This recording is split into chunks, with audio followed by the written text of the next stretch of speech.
এতদিনে কেন্দ্রীয় সরকারের এগেনস্টে একজন প্রপার কি বলবো অপোনেন্ট, না পার্টি বলবো না, দল বলবো না, একজনই দাঁড়িয়েছে, যার পার্টিও বোধহয় পার্টিও বোধহয় থলকুল পাচ্ছে না একে নিয়ে কী করব। রাঘব চাড্ডা সত্যি সাধারণ মানুষের জন্য কথা বলছে, মানুষের জন্য কথা বলছে, দেশের জন্য কথা বলছে। আমার তো মনে হয় ও একাই ভারতবর্ষের ভিত নড়িয়ে দিচ্ছে।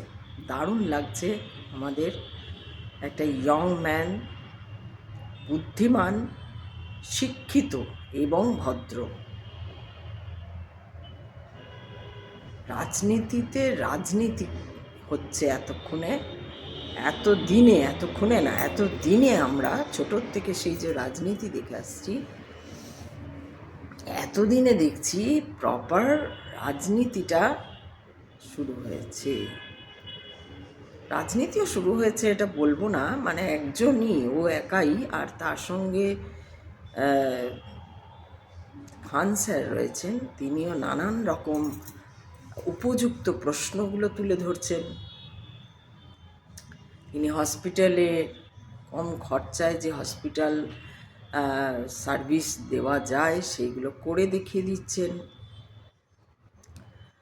এর সঙ্গে আরেকটি মেয়ে রয়েছে যার নামটা এখনও ঠিক সড়গড় হয়নি আমার, ওকেও দেখছি, জানি না ও কোন দলের, কিন্তু এরা যে কথা বলছে, এদের দলও অতটা শিক্ষিত নয়, সেই জন্য এদের ধারে পাশে কাউকে দেখা যাচ্ছে না।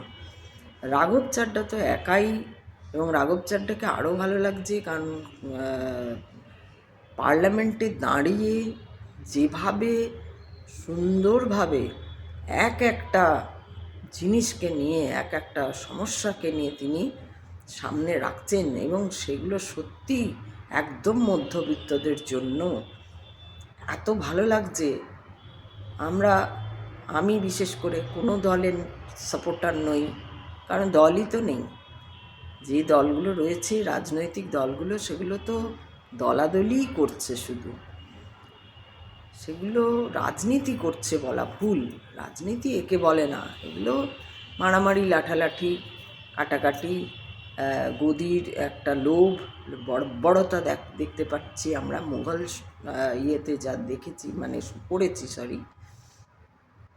আমরা ব্রিটিশের সময় মুঘলদের আমলে যে সমস্ত কথা আমরা পড়ে এসেছি, ইতিহাস পড়ে এসেছি, সেইগুলো দেখতে পাচ্ছি।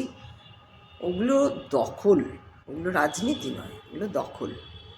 এই রাজা গিয়ে ওই যুদ্ধ করলো, দখল করে নিল অতগুলো জায়গা, ও দখল করলো, জোর করে দখল করে আছে, আবার একটা যুদ্ধ চললো, বিতাড়িত করা হলো, ইত্যাদি ইত্যাদি। কিন্তু দেশের জনগণের জন্য দাঁড়িয়ে কথা বলা, যেটা অ্যাকচুয়াল দরকার, সেইটা এতদিন দেখতে পাইনি। ভোট আসার আগে যে কোনো দল কিছু রাস্তা বানিয়ে দেয়, যে রাস্তা ঠিক ওই ভোটটা শেষ হয় রাস্তা খারাপ হয়ে যায়। কিছু ব্রিজ বানিয়ে দেয় যেগুলো ভেঙে পড়ে যায়। কেন্দ্র সরকার আরেকটু উপরে উঠে গিয়ে কোনো মূর্তি বানিয়ে দেয় সুরসুরি দেবার জন্য। কিন্তু যে প্রপার যে মানুষের, এই যে কেন্দ্র সরকার তো ট্রেন বার করে দিচ্ছে, বন্দে ভারত, সেই আরও কিছু অমৃতকাল না কী সব, আমরা যাওয়া আসাও করি না ভাই, আমরা জানিও না ট্রেনের নাম। প্লেন নিয়ে বলেছে রাঘব চাড্ডা, সত্যিই তো। প্লেনে কি শুধু বড় লোকরাই যাবে? বড় লোক তো বড় লোকও বলা ভুল। বড় লোক তো আমার দৃষ্টিতে বড় লোক অন্যরকম। যে 2 নম্বরই করে টাকা কামাচ্ছে তাকে তো আমি বড় লোক বলতে পারি না, ধনী বলতে পারি না। 2 নম্বরই করে, A to Z 2 নম্বরই পয়সা। ভদ্রভাবে রোজগার করতে গেলে অত টাকা হয় না, যে আমি ফ্লাইটে যাতায়াত করছি যখন তখন, এটা ভদ্রভাবে রোজগার করতে গেলে হয় না। পড়াশোনা করে ভদ্রভাবে রোজগার করতে গেলে, হ্যাঁ হবে না কেন, পড়াশোনা করে ভদ্রভাবে রোজগার করেও, খুব একটা ছোট্ট পরিবার নিয়ে থেকেও যদি জমিয়ে করি, তাহলে গিয়ে এক সময় করা যায়। কিন্তু সেটাও রেয়ার, কারণ কত টাকা মাইনে একটা আইএএস আইপিএস বলো বা একটা আইটি সেক্টরে যারা কাজ করছে তাদের কত টাকা মাইনে আমরা তো জানি, আমাদের তো অনেকেই আছে, এমন নয় যে আমরা জানি না। কত মাইনে যে একবারে যখন তখন ফ্লাইটে আজ যাচ্ছি কাল ওখানে চলে যাচ্ছি পরশু ওখানে চলে, এগুলো 2 নম্বরই বোঝা যায়। তো যারা করছে তারা পাচ্ছে পয়সা, সবারই কোনো না কোনো দল বা পার্টিকে ধরা রয়েছে। সবথেকে বড় কথা হচ্ছে মানুষ এত বোকা, এত বোকা মানুষকে 500 টাকা 1000 টাকা মানে ভাবা যায় আজকের ডেটে 2026 সালে 1000 টাকা দিচ্ছে, তাই মানুষ লোভাতুরের মতো নিচ্ছে। পুজোর সময় একটা কি বলে ওটাকে প্যান্ডেল করা না, পুজোর জন্য একটা টাকা দেওয়া হয়, ওখানেও লোভাতুরের মতো মানুষ লোভী, বোকা। লোভী মানেই বোকা, লোভ যার মধ্যে আছে সেই বোকা। যে 2 নম্বরই করছে সে কি বোকা নয়? সেও বোকা। 1 নম্বরই করার সৎসাহস তার মধ্যে নেই যে ভাই ভদ্রভাবে যতটুকু আমার অকাতটা দেখে নিই, তারপর সেই মতো চলবো। এত মানে মানে চারিদিকে ছেয়ে গেছে, সেই জায়গায় দাঁড়িয়ে মানে মন ভেঙে গেছিল একদম।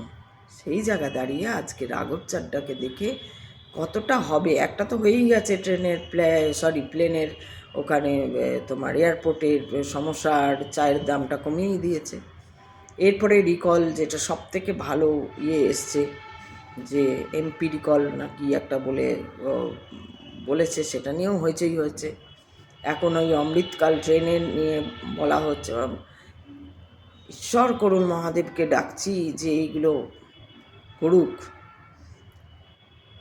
যদি বিজেপি, পশ্চিমবঙ্গের অবস্থা বলছি না আমি, ভারতবর্ষের কেন্দ্র থেকে বলছি, পশ্চিমবঙ্গকে বিজেপির সঙ্গে পশ্চিমবঙ্গে কী আঁতাত আমি জানি না। পশ্চিমবঙ্গকে কি ওরা ছেড়েই দিচ্ছে, ধর্তব্যের বাইরে রাখছে? মনে তো হচ্ছে তাই ওদের হাবভাব দেখে। যদিও কেউ কেউ একটু আশা করছে হয়তো কোনো একটা চাল এটা কেন্দ্রের, কিন্তু আমার মনে হচ্ছে না। কেমন যেন মনে হচ্ছে পশ্চিমবঙ্গকে ছেড়েই দিচ্ছে, যা তুই বাংলাদেশের সঙ্গে লড়ে গিয়ে তুই তারপরে, যেমন জিন্নার হয়েছিল, জিন্নাকে বলা হলো যখন যাও তুমি তাহলে ভাগ করে তুমি পাকিস্তানের প্রধানমন্ত্রী ও আমি ভারতবর্ষের প্রধানমন্ত্রী থাকি। তো এখানেও আমার মনে হচ্ছে এইরকমই কিছু একটা ঘটনা ঘটতে চলেছে, যাও তুমি পাকিস্তানের সঙ্গে জুড়ে যাও, দিয়ে ওখানকার প্রধানমন্ত্রী হয়ে যাও, আর আমি আমার ভারতবর্ষের প্রধানমন্ত্রী। ভারতবর্ষ থেকে পশ্চিমবঙ্গকে বাদ দেওয়ার একটা কারণ, 26-এ তৃণমূল যদি জিতে যায় তাহলে সেটাই হওয়ার সম্ভাবনা সব থেকে বেশি। তো সেটাই দেখা যাচ্ছে। এইবার আবার যদি জিতেও যায়, বাই চান্স যদি জিতে গেল, আমার তো মনে হয় সেখানেও ওদের কিছু আছে, দেখা যাবে মমতাই বিজেপি হয়ে গেছে, বা অন্যান্য বা তৃণমূল দলটা বিজেপির হয়ে কাজ করছে। কারণ ওখানেও একটা বোঝাপড়া আছে, ঠিক আছে তোমরা জিতে নাও, কিন্তু আমাদের এই ইয়েতে রাখতে হবে বা এই অমুক দিতে হবে। আর কেন্দ্র সরকার তো আছেই এসব ব্যাপারে। না হলে মুখে যেটা বলা হচ্ছে অন্যায়ের সাথ দেবো না, জিরো টলারেন্স বলে ভালোই সব খেলা দেখছি।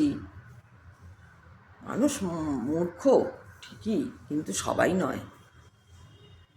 যারা নিচ্ছে টাকাটা দু হাতে, টেবিলের তলা দিয়ে, টেবিলের ওপর দিয়ে, এই দিকে দিয়ে ওদিক দিয়ে, সমস্ত বড় বড় এই ক্ষেত্রগুলোতে, ডিপার্টমেন্টগুলোতে, প্রশাসন বলে তো কিছু নেই, আদালতও বিকে গেছে, সবই বিকে যাওয়া। আর আছেটা কি ভারতবর্ষে? বিশ্বগুরুর স্বপ্ন দেখানো হচ্ছে, সবাইকে পাইয়ে দেওয়ার একটা,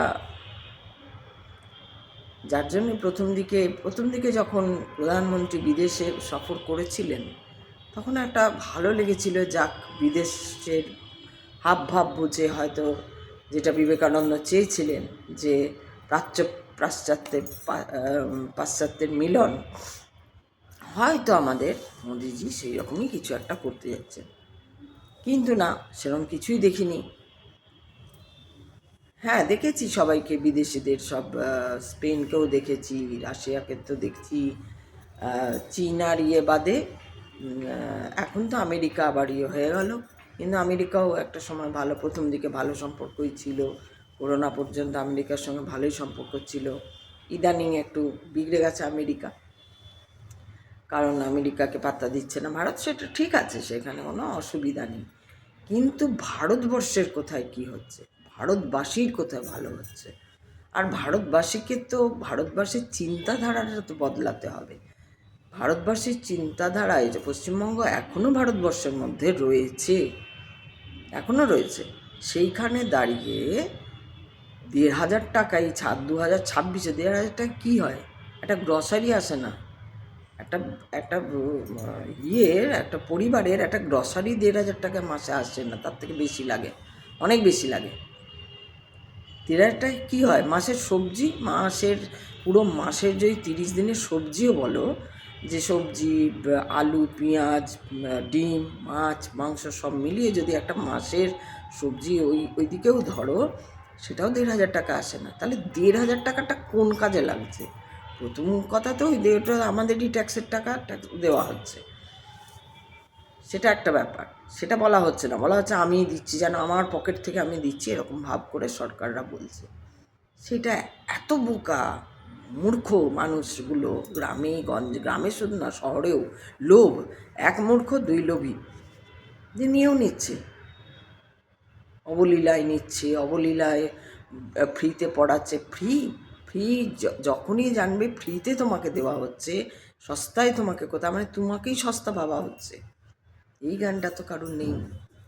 যাই হোক, নাই নেই বলে এই পশ্চিমবঙ্গের এই অবস্থা। আর পশ্চিমবঙ্গের একসময় রেনেসাঁ এসেছিল, পশ্চিমবঙ্গে মারাত্মক উত্থান ছিল, পতন হবেই, আরও খারাপ হবে পশ্চিমবঙ্গের। খারাপটা এটাই দেখব যে ২০২৬-এও জিতে গেল, তারপরে পাকিস্তানের সঙ্গে যোগ হয়ে গেল, আর তার প্রধানমন্ত্রী হলো তৃণমূলেরই কেউ একটা, সেটা বড় হাকিম হতে পারে, সেটা মমতা ব্যানার্জি হতে পারে, সেটা অভিষেক ব্যানার্জি হতে পারে, কেউই হতে পারে, সেটা আমি জানি না কে হবে, কিন্তু হবে, আমার জানার দরকারও নেই। বা কিন্তু এরকম একটা দিকে যাচ্ছে, কারণ কেন্দ্রের পশ্চিমবঙ্গ নিয়ে কোনো নেই। শুভেন্দু ব্যানার্জি না কি যেন নামটা, শুভেন্দু হোয়াট এভার, সে শুধু আইওয়াসের জন্য তারা চিৎকার চেঁচামেচি করছে, কিন্তু কাজের কাজ কিছুই হচ্ছে না।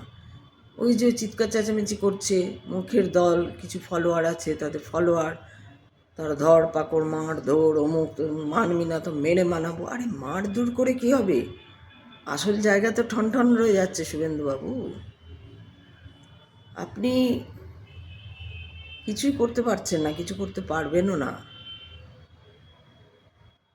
প্রপার যে একটা মানুষ হয়ে খারাপ লাগে না আপনাদের, যে ভাই ঠকাচ্ছি এইভাবে? আপনি তো জানেনই সব, কেন্দ্রের কি প্ল্যানিং, সেটা নিশ্চয়ই আপনি জানেন। জিততে পারবে না, আর জেতানোরই মানে নিজেদের জেতারও ইচ্ছে নেই বিজেপির।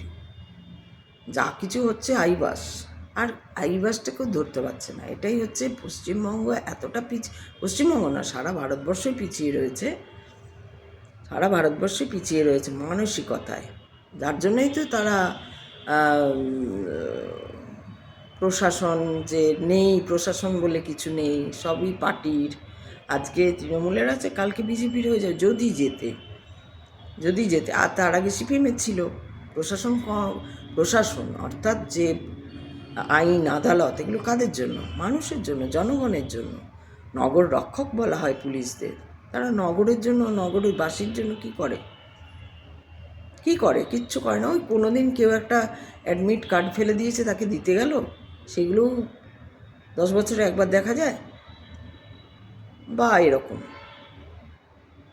তো নেই। চুরি হলে মানুষ কোনো দিন সেই জিনিস খুঁজে পায় না, কোনো কিছু, সে সোনাই চুরি হোক, মানুষই চলে যাক, কারো বাড়ি থেকে হারিয়ে যাক বা চুরি হোক, বা কোনো বড় ডাকাতি হোক, কোনো দিন দেখা যায়নি। আমরা তো অন্তত দেখিনি। এই দেখুন, পুলিশ ডাকাতদের খুঁজে বার করেছে, যদি বা বার করেছে সেখানেও দেখা যাবে মানে কিছু ওখানে কেস আছে দিয়ে ওই জন্য করে, এই তো অবস্থা।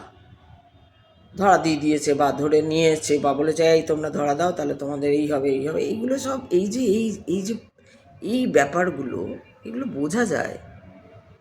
মুশকিল হচ্ছে খুব কম লোক এগুলো বোঝে, আর যারা বোঝে তাদের কিছু করার নেই, কিচ্ছু করার নেই। তো যাই হোক, সেটা আর কী করা যাবে, যা হচ্ছে হোক, কিছু করার নেই, সবই মহাদেবের কৃপা। খারাপটা তো হবেই, ভালো হয়েছিল একদিন আর আজকে খারাপ হচ্ছে, তো খারাপ তো হবেই, আরও খারাপ হবে, তারপরে আবার ভালো হতে আবার টাইম, খারাপটার শেষ হতেই একটু টাইম লাগবে, তারপরে আস্তে আস্তে ভালো হওয়াটাও একদিকে শুরু হবে, তারপরে গিয়ে আবার অনেক পরে ভালো হবে। 200 বছর আগে যদি খুব ভালো ছিল, তাহলে 200 বছর আবার পরে খুব খারাপ দেখা যাচ্ছে, তো আরও 50 বছরে যদি ধরা যায় খারাপের শেষটা, তাহলে ওইখান থেকে আবার উত্থান শুরু হবে, ভালো তো হবেই, এটাও ঠিক যে। কিন্তু হ্যাঁ, এই যে একটা লোক অন্তত প্রপার একদম অপোনেন্ট যাকে বলা যায়, সেই তাকে দেখে ভীষণ ভালো লাগছে, তার কথাবার্তা শুনে, যে একটা বুদ্ধিমান লোক। রাজনীতি করতে এলে তো অপোনেন্টে তো এইরকম লোকই চাই, যে একদম যুক্তি দিয়ে বোঝাবে, যে একদম হোমওয়ার্ক করে নামবে, যা খুশি তাই বলে দিলাম আর একগাদা মিথ্যা কথা বলে দিলাম আর শুধু হ্যান করেঙ্গা ত্যান করেঙ্গা গলাবাজি করলাম। গলাবাজি দিয়ে জনগণের পাশে দাঁড়ানো যায় না, জনগণের জন্য কিছু করা যায় না। গলাবাজি দিয়ে নিজেদের গদি ঠিক রাখা যায়, জনগণের পাশে লোক দেখানো কিছু কাজ করে গলাবাজি করে জনগণের পাশে দাঁড়ানো যায় না। কিন্তু রাঘব চাড্ডা দেখিয়ে দিচ্ছে, আপনাদের সবার যত পার্টি আছে সবার পোল খুলে দিচ্ছে, যারা দেখার তারা দেখছে, করা যায়, বলা যায়, লড়া যায় এইভাবে, সেইটা রাঘব চাড্ডা খুব সুন্দর দেখাচ্ছে। জানি না কি হবে, কিন্তু ভালো লাগছে, খুব ভালো লাগছে। এইরকম উঠে আসুক, আগামী দিনে যদি তাকে প্রধানমন্ত্রীর জায়গায় দেখতে পাই, বা অপোনেন্টে থেকেই একদিকে রাঘব চাড্ডা থাকুক, ওদিকে খানসার যদি ঢোকে, ওদিকে মৈথিলি ঠাকুর আছে, এদিকে আবার যোগীজি আছেন, এই সব যদি একসঙ্গে হয়ে কোনো একটা পার্টি যাই হোক, এরা যদি দাঁড়িয়ে যায়, আর তোর সঙ্গে আরও কিছু, কারণ ওই বুড়ো বুড়ি দিয়ে না যতই হোক সাঠিয়া গায়ে হ্যাঁ সব, একটু ইয়ং, একটু বুদ্ধিমান, ইয়ং শুধু না, ইয়ংয়ের সঙ্গে হচ্ছে শিক্ষিত বুদ্ধিমান একটু দরকার।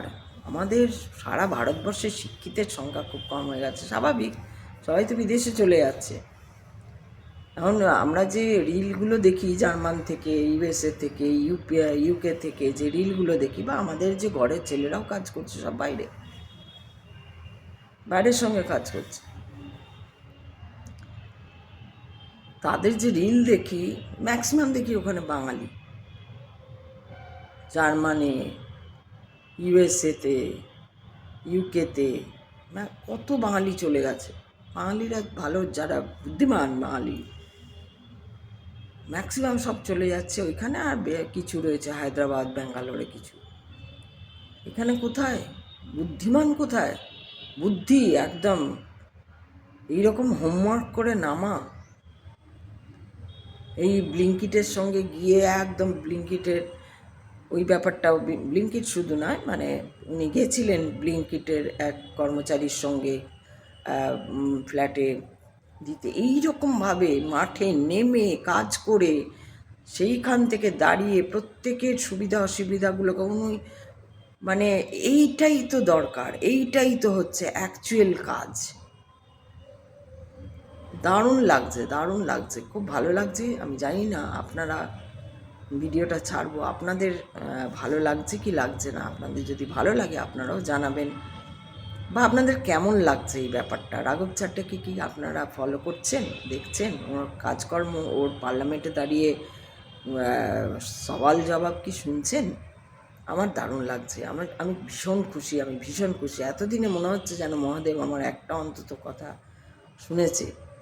আমার মনে হচ্ছে কোথাও যেন বিবেকানন্দের আশীর্বাদের হাত, বলা যায় না, হয়তো বিবেকানন্দই। সত্যি খুব ভালো লাগছে। আপনাদের কেমন লাগছে ভিডিওটা দেখতে পেলে আপনারা জানাবেন। আমার খুব ভালো লাগছে যে এই শুরু হয়েছে সবে, দেখা যাক কী হয়। এবার আমরা চাইব যে আমাদের যে সত্যি করে যে একটা দেশভক্তি আছে, আমাদের দেশ, আমাদের রবীন্দ্রনাথ, আমাদের নেতাজি, আমাদের বাল গঙ্গাধর তিলক, আমাদের ভগৎ সিং, এই যে ব্যাপারগুলো, আমাদের বঙ্কিমচন্দ্র চট্টোপাধ্যায়, তাদের যে মানসিকতা, সেই মানসিকতার মানে শুধু সেই মানসিকতাই না, তারা যে কাজ করে গেছে, আমাদের বিবেকানন্দ, আর তাদের যে তারা যা চেয়েছিল যে আমার দেশের লোক ভালো থাক, খুশিতে থাক, আনন্দে থাক, তাদের পাওনা, কৃষকদের পাওনা দেওয়া হোক।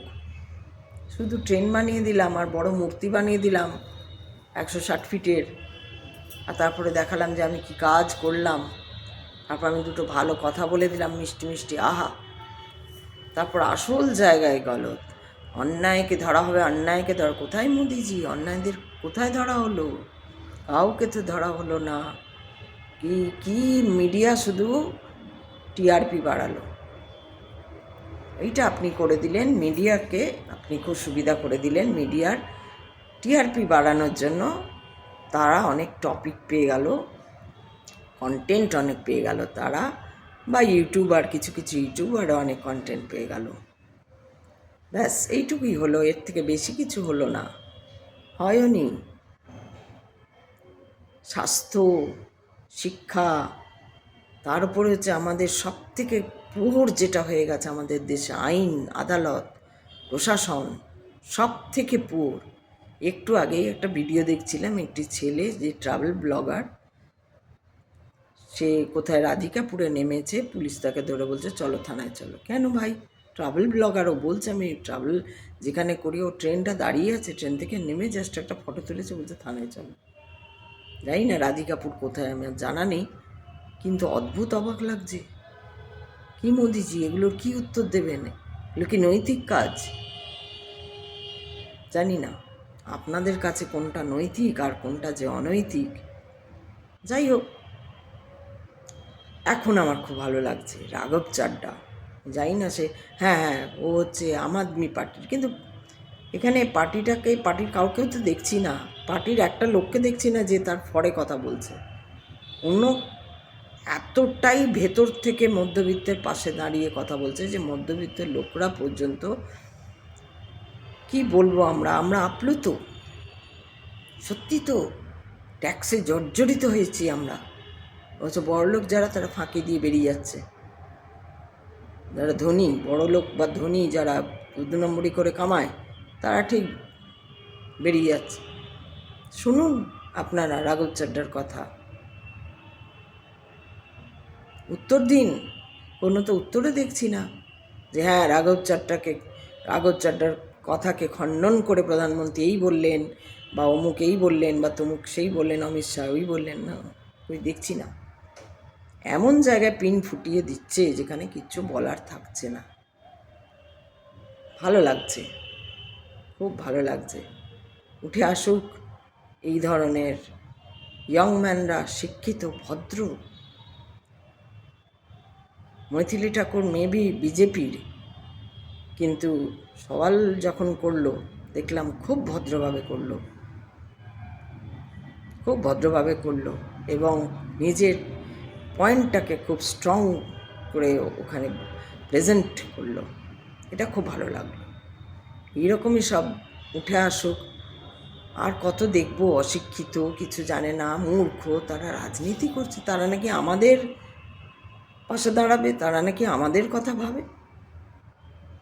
এটা আইএস পাশে দাঁড়িয়ে হ্যাঁ হ্যাঁ হ্যাঁ করে হাসছে আর ঘাড় নাড়াচ্ছে। আইএস, এটা আইএস হবার জন্য ইউপিএসসি ক্র্যাক করতে মানে মাথার চুল খাড়া হয়ে যায়। এটা কি ও সত্যি আইএস কিনা আমাদের সন্দেহ হয়। যাই হোক, খুব ভালো লাগছে রাঘব চাড্ডাকে দেখে। আপনারা যারা আমার ভিডিও দেখলেন, যদি দেখেন আপনাদের কেমন লাগলো, কেমন লাগছে সেটা জানালে খুব খুশি হব। চলি, হর হর মহাদেব।